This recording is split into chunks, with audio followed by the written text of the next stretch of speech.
Ministeerri barnootaa dhimma Burtukaan Tamasgeen ilaalchisee ibsa kenne. Finfinnee bitootessa 19/2017 Ministeerri barnootaa dhimma Burtukaan Tamasgeen Kabbadaa ilaalchisee ibsa kenneera. Hariiroo Burtukaan Tamasgeen Kabbadaa dhaabbilee barnoota olaanoo waliin qabdu irratti ibsa kennuun barbaachisaa ta'uu ibseera. Burtukaan bara 2012 barattuu kutaa 12ffaa kan turte ta'us yericha qormaanni biyyaalessaa kutaa 12ffaa sababa weerara kooroonaa vaayirasii guraandhala 29 hanga bitootessa 2013tti akka kennamu taasifame yaadachiiseera. Burtukaanis wayita kana naannoo Amaaraa godina Goojjam Ba'aa aanaa Moxxaa mana barumsaa sadarkaa lammaffaa fi qophaa'ina Moxxaatti qormaaticha fudhachuun qabxii 392 fiduun bara barnootaa 2013 Yuunivarsiitii Haramaayaatti ramadamuu ibseera. Haa ta'u malee gara Yuunivarsiitii ramadamteetti akka hin adeemnee fi hin galmoomne gara magaalaa Hawaasaatti imaluun sagantaa barnoota eksteenshiniin Yuunivarsiitii Hawaasaa digirii jalqabaa kutaa barnoota akkaawuntingii fi faayinaansiitti galmooftee barnoota ishee hordofaa akka turtee fi barnoota ishees osoo hin xumuriin addaan kutuu ragaan yuunivarsiiticharraa argame akka mul'isu eereera. Faallaa kanaa sagantaan televezyiinii EBS'n darbeen Burtukaan Yuunivarsiitii Haramaayaatti ramadamtee gara Haramaayaatti imalaa osoo jirtu awutoobisii keessatti barattuu biroon Yuunivarsiitii Dambidollootti ramadamte waliin mari'achuun imala gara Yuunivarsiitii Haramaayaatti taasisaa turte. Haquun gara Yuunivarsiitii Dambidollootti deemee galmaa'eera jechuun ishee dhugaarraa kan fagaatee fi jimaataan ala ta'uu akkasumas gara Yuunivarsiitii kanaa hin deemnee fi galmees kan hin taasifne ta'uu ragaa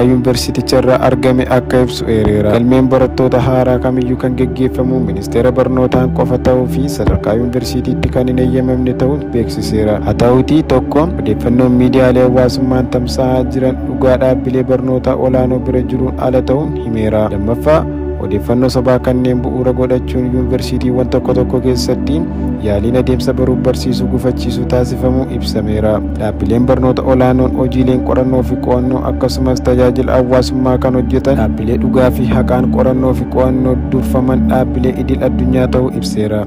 3.